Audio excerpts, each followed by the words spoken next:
broadcasting live from our studio in Appleton, Wisconsin. You're tuned into Fox Cities Core on WCZR Code Zero Radio. We're the show that gives you an opportunity to call in and be a part of the show. Our call-in line is 920-358-0795. Core. We've got a great guest, Erin Bernhardt, and you're a Green Bay-based artist, right? Yes, I am out of Green Bay. Lots of great music coming out of Green Bay and Oshkosh. I mean, there's great stuff in Appleton, but there is a lot in Green Bay, a lot in Oshkosh, and just a lot of music to discover. It's kind of exciting. Yeah, it really is. I am so happy I stumbled on the music scene kind of and just slowly made friends and got encouragement and continued to do things. Did I see right that you were nominated for a BAMI this year for Breakthrough Artist? Yeah, I was nominated. I didn't make it to the second round where it would be at the actual BAMIs, but I was nominated. That's so cool. That is very cool. So tell me a little bit, how long have you been in the music scene? So I started learning guitar in 2022, actually. So I'm doing math. It's early. That's 3 years ago. Yeah. So I had originally bought a guitar in like 2019, and I had ordered it off of Amazon, and it was so bad. Did you go by price or by reviews? I went by a mix, and I thought I had picked out like, oh, it's like a low range, but it should be fine. No, I couldn't get anything to sound correct for years. So I just was giving up on it. And then I took it to a shop in Green Bay, and they told me, yeah, you aren't doing anything wrong, actually. The bridge is too high, and you literally cannot make a correct note on this guitar. So that was one of the things wrong with it was the high bridge, but did it also to stay in tune? No. So never. So 3 years, that's a pretty short time.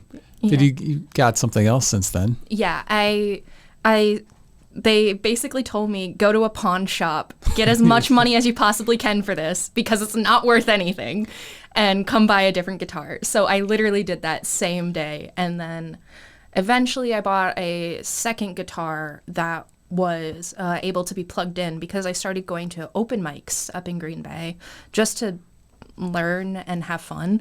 And then I continued to get encouragement. I wrote originals, and eventually I saw a post from Shan, who does Disco Naps. We talked to her last night. Yeah, she's awesome. Yeah. But I talked to her, and I found her post that was like, hey, I want to start doing like monthly shows at Calvera's Fine Fusions. And that was the first show I ever played, and I played all originals, and it was really fun. You did a graduation thing there, which was like for anybody that needed a place to go. Yeah. How did that turn out? It turned out really well. I did that up at Kavarna in Green Bay, the coffee shop, with Natalie Hoffman, who is in Modern Haunting currently, was in Sinner and the Saint. And it was her first time playing like a solo set, so that was really cool. Was she doing keyboard or guitar? She was doing keyboard and ukulele. So she was swapping between the two. And then Colin Catalano, Wood Violet, Modern Haunting, he played solo set. And then Slater Smet played a solo set, and then I played. And it was really nice. It felt like everything came together in a fantastic way. I'm really proud of how that turned out.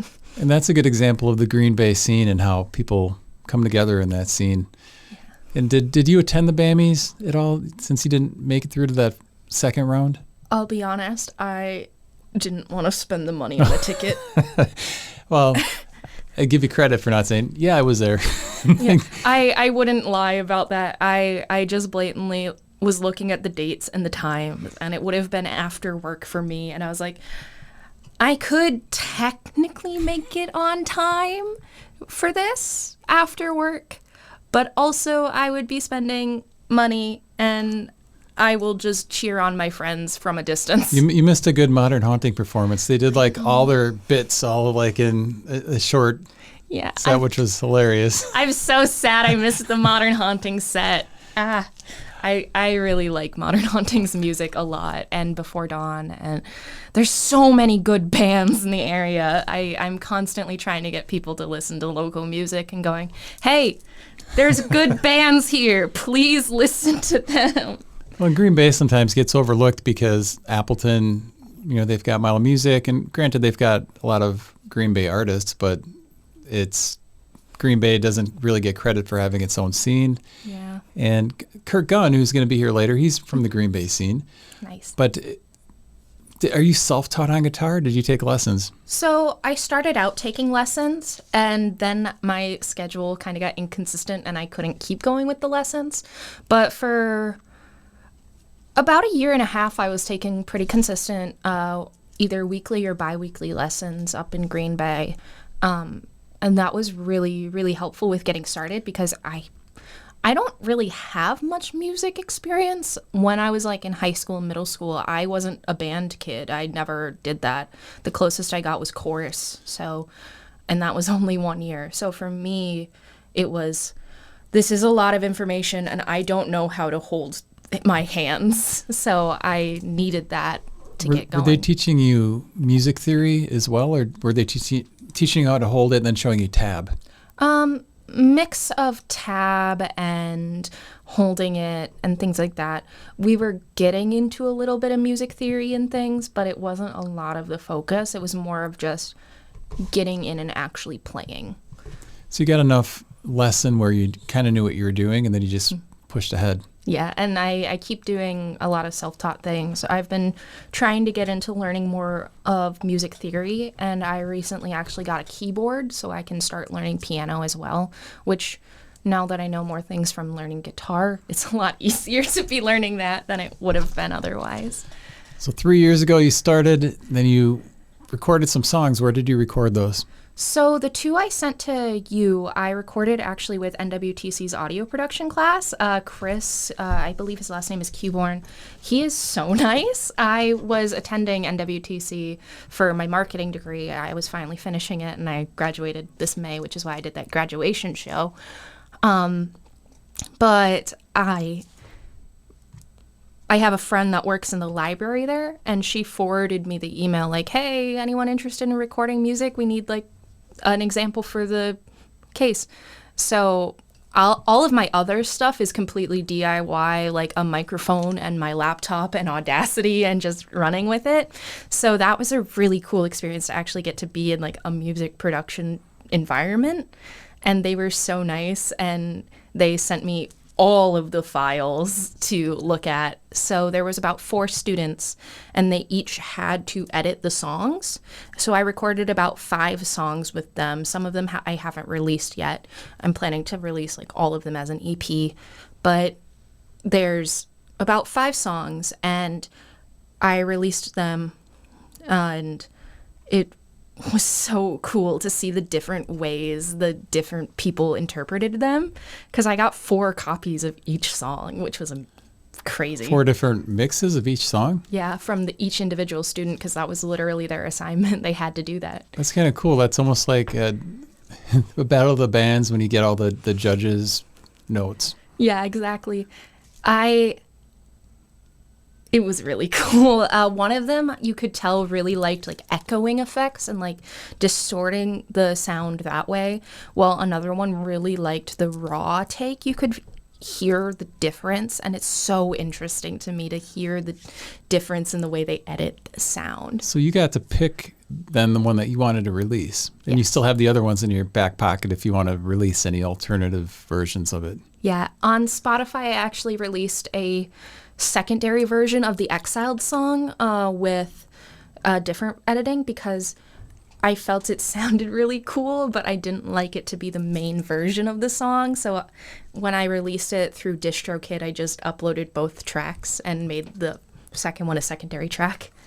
So recording students, did the process take longer than it would have typically, or did they record you live on the spot playing and singing, or did they do that separately? So I really struggle with singing and playing separately because I'm just not used to it. And the way I play, honestly is kind of chaotic, is how my friends say it. So I wanted to try playing and singing separately, but it doesn't work for me. So I was playing and singing at the same time. So honestly, the longest part was setup, where they set up the microphones, made sure I was like in a comfortable position to be playing and singing at the same time, and just all the microphone fidgeting, moving around, making sure like, hey, you didn't set up that microphone correctly. Why don't we move it? It's okay. And I was the first one they did for the class because they were doing that like every other week. They would have a different person come in. So I was the very first one they had. So it could be pretty intimidating going in to record for the first time. Yeah. Did that, the fear and the anxiety kind of wear off as you recorded? You know, as you did 4 songs, you said? About 5. 5 songs. So it was a lot. I was nervous the entire time, and I didn't really know what to ask for when it came to it. But they were really nice with helping me figure out what to do and what to ask and what to say, which worked pretty well. They said I was a pretty good example because I was new at it, to be like, all right, we're going to tell you what to do, and you ask questions and we have to answer, and this is good for learning. So it was a good experience all around, because for me, it was learning what to do in a recording session, and for them, it was learning how to interact with someone in a recording session. So sometimes when you go into a studio, the engineer will give you advice or suggestions on what to do with the song. Did any of the students take the liberty of suggesting a change to one of your songs? Not really. One of them did have a lot of like at-home recording production that they do. So they kept bringing up like, oh, when I record, I do this. Oh, when I record, I do this. And it was kind of funny to see the teacher go, all right, but we're doing this in a professional setting, so we're not doing that. And I was just like, all right, I'm here. I'm just gonna be here. Let me know when we go. Tell me where to stand. So 4 or 5 songs, what do you typically write about? So I am a mixed bag of a person when it comes to this. I'm really inspired by bands like the Front Bottoms, Crywang, Everybody's Worried About Owen, Pigeon Pit, AJJ.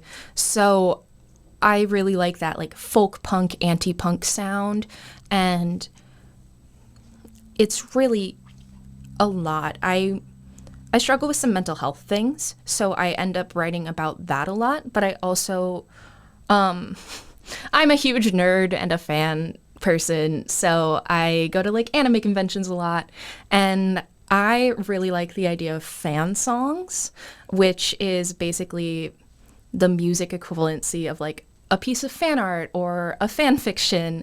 And I really like that concept, and I've listened to a lot of them. Like literally The Living Tombstone is an artist that I loved since I was a little kid. They do like a lot of electronic type things. And for the Five Nights at Freddy's movie, their song literally is in the soundtrack, and it's a fan song that they had made years ago that they just updated for the movie, which is really cool to me. And I love the idea of just something so creative, inspiring more creativity. So I have also written stuff like that. So the Exiled song is actually a fan song for the podcast of Monsters and Mixed Successes, because the big bad villain is the Exiled. Did you send that anywhere then so people can hear it? Yeah, I have it uploaded on YouTube as well as on Spotify, and then But I mean, like, is it being like the fan song, do you send it to actually to them, and have you got any feedback? They actually put it in their most recent episode at the end. Did they ask you first if that was okay, or you just heard it in there? They asked me. I know the person behind it, so they told me they were doing it in advance. But it's supposed to be a surprise at the end of the episode. They were like, oh, there's something cool at the end. And I'm like, oh, I'm spoiling it. I've got to ask you about the Animist, the convention. So I think of like Comic-Con and people dressing up. Is that kind of what this is then? You dress up as well, or is it just fans gathering and trading, buying, selling? So, when I go to anime conventions, I do a mix of things. Like, a lot of conventions I've gone to have actually worked the convention. I used to work full-time with Gnome Games, the local game store in the area here, and, well, one of them. And they go around and do a lot of anime conventions. So I've worked Anime Magic, Anime Fusion, Anime Detour. But I also go just as a regular attendee to a lot of conventions. So I've done cosplay, I've done fan panels. Actually, at Anime Detour this year, one of my most recently published songs on Spotify is a fan song that I made at a panel. So what we did is I submitted the panel, and the idea is to encourage people to make fan art, make fan songs, and just know about the existence of them, because a lot of people know about fan art. You see it on Instagram, you see it on Tumblr, you see it on everything, but you don't really hear about other aspects of that. So in less than an hour, as a group, we wrote the song, we picked out the theme of it, we made the cover art, and I started uploading it to DistroKid. So I'll actually be running that type of panel again at KitsuneCon this year. That's very cool. Yeah. Am I wrong at trying to like spy stuff about you as we talk, but you played at GBFO. Yeah, I've played at GBFO twice now. And actually, give me 1 second. So last night when you were talking with Colin and Charlie, you mentioned you keep like posters and things. Ooh, I goody. actually designed this poster because GBUFO reached out to me and asked me to be an opener for this one, and I made the poster for it. So I had an extra of the flyer. Thank you. Yeah. Very cool. Love it. So you also do graphic design stuff. Yeah. That's cool. Oops. I like to refer to myself as kind of a jack of all trades, master of none type person. Because I do art, I do music, I write, I do photography. So I'm just kind of that jack of all trades. The closer I look at this, Erin, the scarier. I mean, it looks like at first this nice little flower, and then I notice the teeth. Yeah. So there's a little bit of a dark side to your art. Yeah. A little bit. That one was actually inspired because they had originally made exactly one promo post prior to that show. And in it, they had like teeth and like some florals and some boats. So I sent over a couple sketches to GBUFO and went, hey, which one are you thinking? My favorite is the teeth flower sketch. And they went, go with the teeth flower. So teeth flower exists. What did you think of Christopher Gold? He is so good. It was so cool to get to see him play. I hadn't really heard of him before I got on this lineup. He is genuinely so impressive to me, and I was just really invested in seeing him play. It was so cool to me. Did he have his son with him at that show? Yeah, it was. So he probably got up with them and sang the song. Yeah, it was so fun. So he's been doing that for a long time, and when he first started doing that, his kid was little. Now, the last time I think I've seen him, he was almost as tall as Chris. So he's yeah. I think he was like just a couple inches shorter, and I'm just like, nice. That's crazy. And so the GBFO it's an interesting venue. I've seen some stuff there. If you're not up in front and there's a lot of people there, you're not going to be able to see anything. Not unless you stand on the staircase. But there's a vibe. There's a vibe there, and the shows are good. And Tom and Pierre are booking a lot of cool stuff there. I think they've got Tommy Stinson coming up there soon, up in the replacements. And that sounds about right. I know yesterday they had Before Dawn playing in a movie showing. I was going to go, and then I passed out after work. Well, you know what? You spent a lot of time yesterday with. Virtually with Colin and Charlie, so that was a lot of fun. Yeah, it might be haunted here now. I'm sure you saw the Ouija board deal. Yeah, so I don't like that part of it. Those two crack me up though. Like those two, every time they've been here, they're a lot of fun. Yeah, I'm so lucky to get to call them my friends. With the Ouija board thing, it's actually really funny to me. A friend I used to have, we had ongoing joke that I was not allowed to purchase a Ouija board or own one because it would be my luck to get possessed and just die. So, Are you superstitious? yeah, more than a little bit. So the ongoing joke was I wasn't allowed to own a Ouija board, and that's actually a lyric in my song Before that I have up on Spotify and Bandcamp and things. So it was really funny to me to just be like, don't use the Ouija board. Also, I'm so sorry for the excessive amount of messages I that's sent. all right. It kept me awake, so that's good because I had to keep, reading. Sure. I tried to put them up. I didn't want to like read each one because then it would have been. I'm glad you called. That was nice that you called and Yeah. that was fun. Yeah, I'm so used to watching like Twitch streamers and things, so I'm used to like them not reading everything in the chat. So I'm just like, oh no, this is not that type of thing. But I'm so used to it, I just keep putting it in and going, it's fine. They'll tell me to stop if it's too much. Yeah. Actually, what you're doing with this like 24-hour live stream reminds me a bit of a couple of Twitch streamers I watch. Uh-oh. There's not in a bad way. There is this one I used to watch more regularly. I don't really watch him anymore.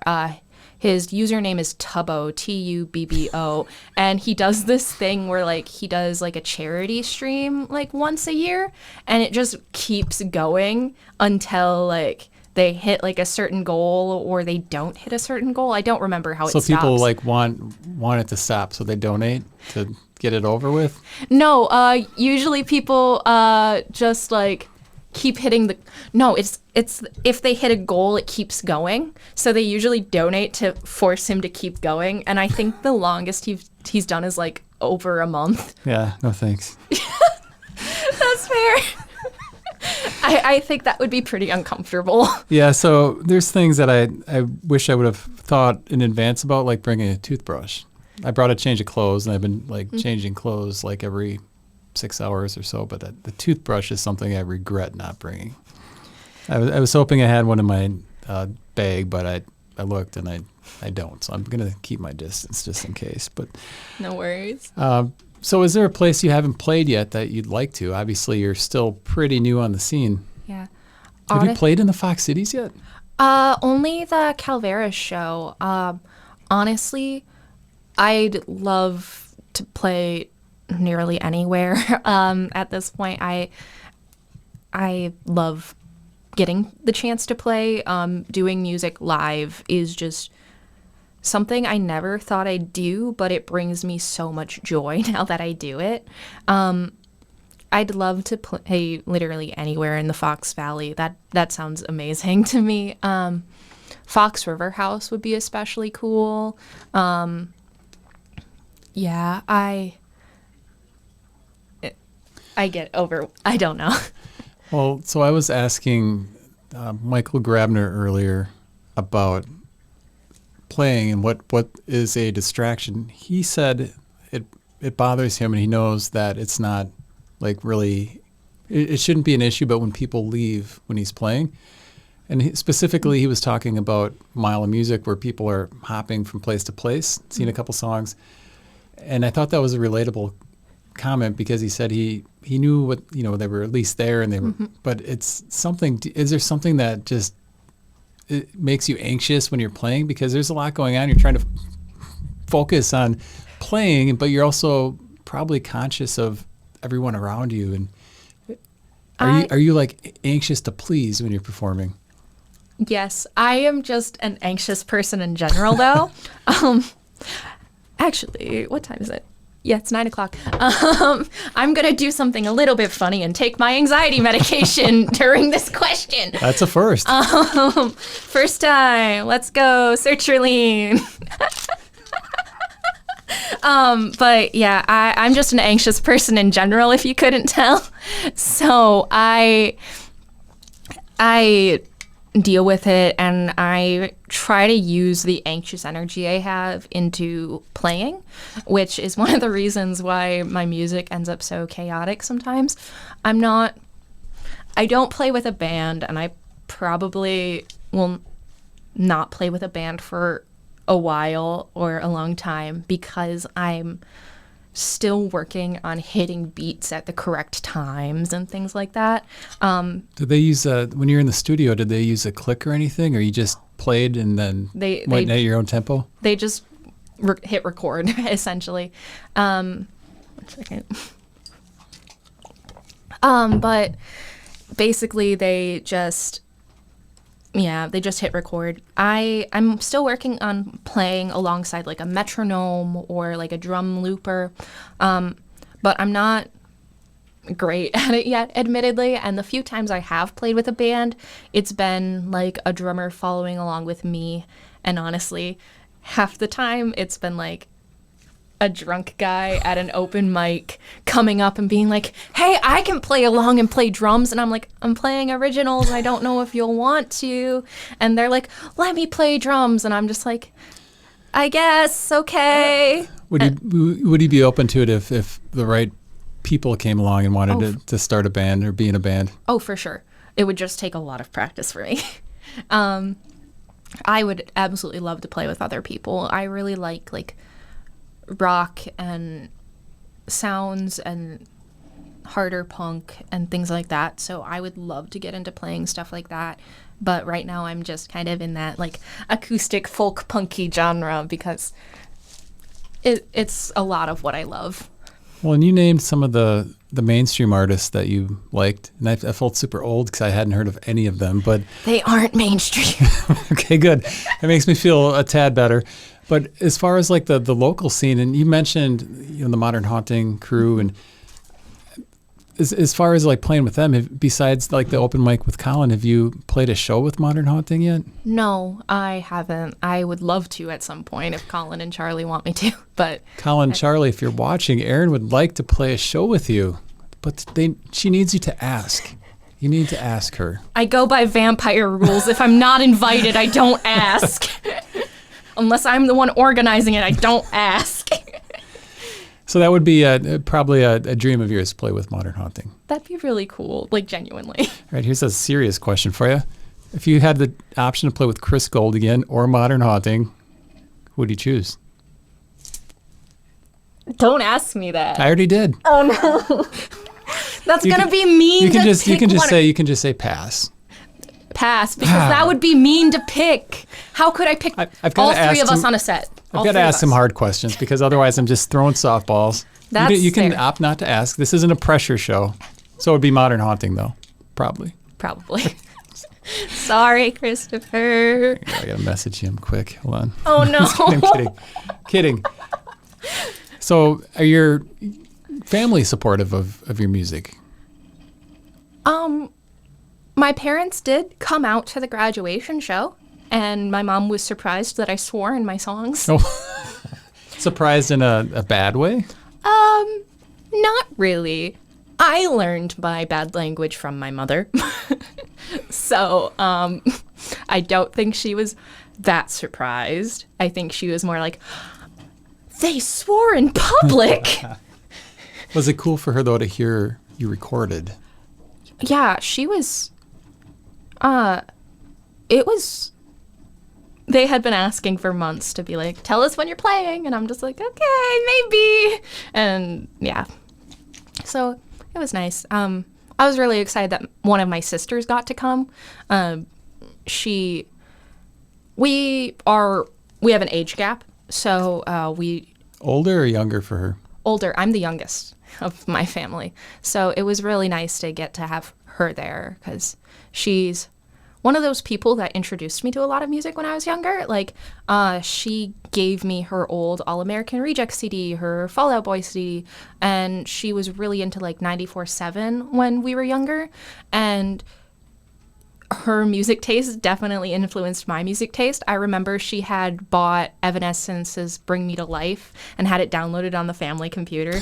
And I listened to that on loop as a 12-year-old, and it was just so good to me. So I think my sister definitely influenced the fact of my love for like emo artists like Simple Plan and things like that. Did you go to see All American Rejects when they were in Green Bay? Yes, I was actually pretty close to the front, and it was really cool. I was kind of amazed because some of the video I saw, there were people like right in the singer's face almost, like right in front of them. Yeah, I actually do. I've started doing this thing this year where I do mini vlogs where I kind of use it as like a video diary and I upload them to YouTube. And I actually just uploaded the May one yesterday.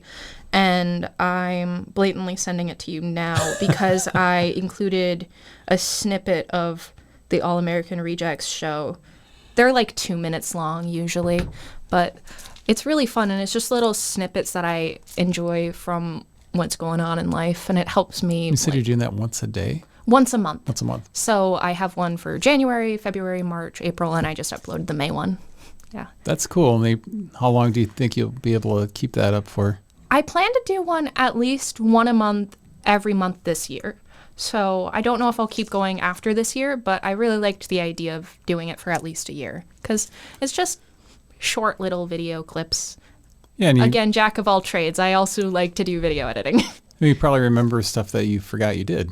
Exactly, yeah. Like, I was reviewing footage and I was like, wait, that happened? Oh, yeah, that was real. Okay, cool. That wasn't a dream.